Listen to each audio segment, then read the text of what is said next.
Un des principes de la méthode pilier est que les guides soient vraiment utiles aux groupes locaux, ce qui implique normalement qu'ils soient traduits et disponibles dans la langue locale.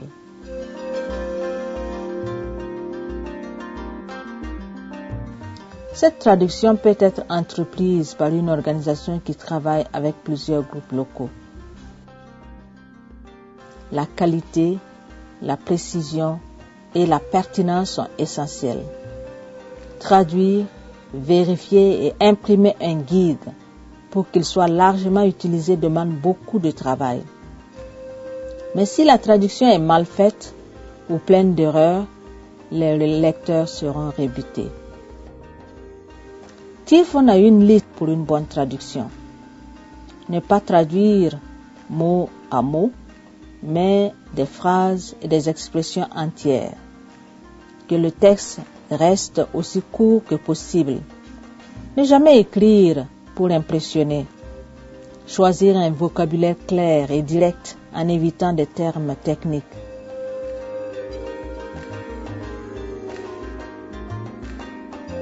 Vérifier l'orthographe et la ponctuation. Que les guides soient faciles à utiliser. Ayez des titres courts qui attirent. Légendes claires pour les diagrammes. Veillez à ce que les illustrations et les diagrammes soient en rapport avec la culture. En choisir d'autres si nécessaire. La traduction peut aussi se faire au sein d'un atelier pilier. Les participants seront représentatifs des groupes qui utiliseront les guides traduits. Tous n'ont pas besoin de savoir lire. Un atelier de traduction permet aux participants de contribuer à la qualité des guides traduits. Les ateliers aident à faire comprendre comment créer des traductions percutantes et pas seulement traduire mot par mot, et veiller à ce que le sens soit transmis clairement dans la langue locale. Chaque participant contribuera à la compréhension et à l'expression du thème. La majorité des participants invités à l'atelier de traduction n'ont jamais encore traduit d'informations dans leur langue locale. Ils sont souvent peu sûrs d'eux et sans compétences et ne s'attendent pas à pouvoir contribuer. Mais la méthode de l'atelier renforce leurs compétences et leur assurance. Une des premières activités est un débat qui aide à réfléchir sur le bien fondé de ce travail. Pourquoi est-il important de partager des informations dans leur propre local? On leur donne du temps pour préparer leur argumentation. Le débat est toujours très amusant, mais il contient aussi un puissant message significatif. Au cours de l'atelier, les participants travaillent toujours ensemble par petits groupes, ce qui fait qu'ils peuvent discuter du sens du passage qu'ils traduisent et proposer d'autres mots ou expressions. Ils font aussi un essai avec un échantillon du passage et on voit qu'un même texte peut se traduire de diverses manières. De plus, la plupart des langues évoluent alors que le groupe doit décider de la modernité de la traduction. Faut-il inclure des mots empruntés régulièrement à d'autres langues? Faut-il choisir des dialectes plutôt que d'autres? Avant l'atelier, le groupe organisateur aura réfléchi pour savoir quel guide serait le plus approprié et le plus utile aux habitants. Les participants travaillent ensemble par petites équipes sur les sections qui composent le guide pilier. Ces sections sont une vraie trouvaille. Chacune a son sens propre et se suffit à elle-même. Les équipes peuvent donc travailler sur différentes sections ou études bibliques et le livre se met rapidement en place. Les équipes peuvent se contrôler et commencer leur traduction mutuelle et faire des suggestions utiles.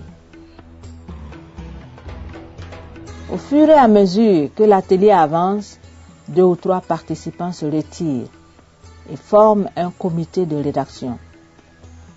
Ils vérifient toutes les traductions, leur consistance et leur exactitude. Une fois la vérification terminée, c'est un vrai plaisir de mettre des personnes à taper le travail.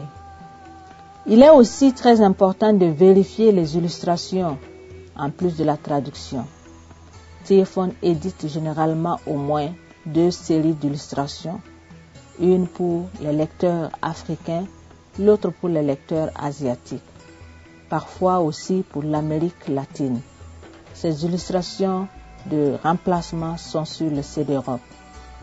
On peut aussi trouver un artiste local et éditer ses propres illustrations selon la situation locale. Il faut un bon artiste qui peut comprendre les diagrammes et les associer avec exactitude.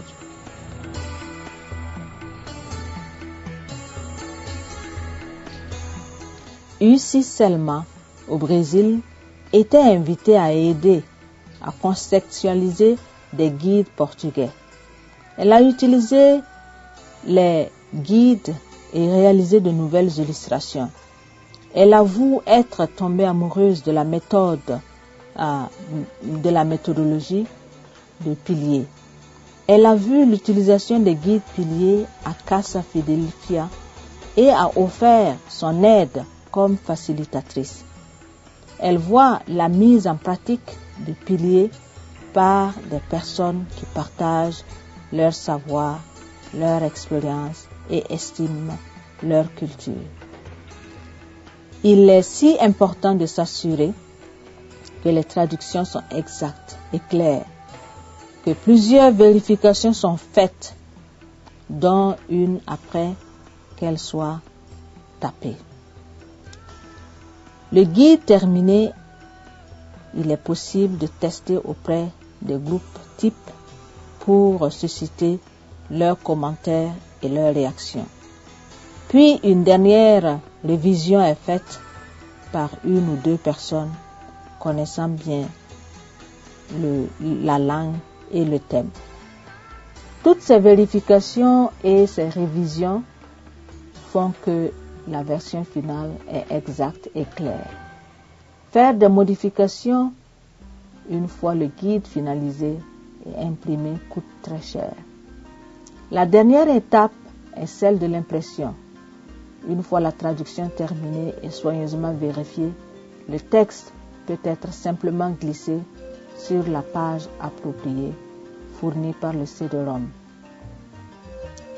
par un maquettiste ou par quelqu'un comprenant le logiciel que nous utilisons. Quand on sort un bon livre, une organisation peut décider d'en faire des photocopies et de les relier avant distribution vers les groupes locaux. Mais si les finances le permettent, il est conseillé de faire imprimer des copies.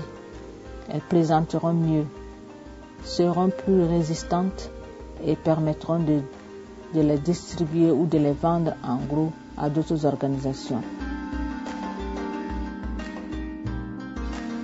Dans le manuel Pilier, on trouve des conseils pour contacter et travailler avec un imprimeur, ce qui peut paraître intimidant à prime abord.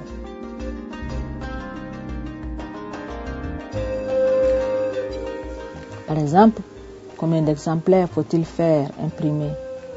1000 peut paraître excessif, mais en fait, dans la plupart des cas, en imprimer moins ne revient pas moins cher. Le manuel Pilier donne des conseils pratiques pour obtenir une impression de bonne qualité à bon prix.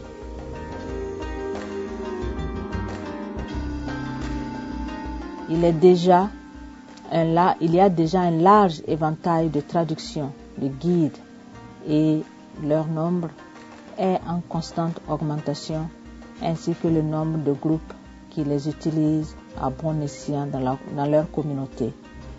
Nous connaissons plus de 80 traductions de guides piliers dans le monde.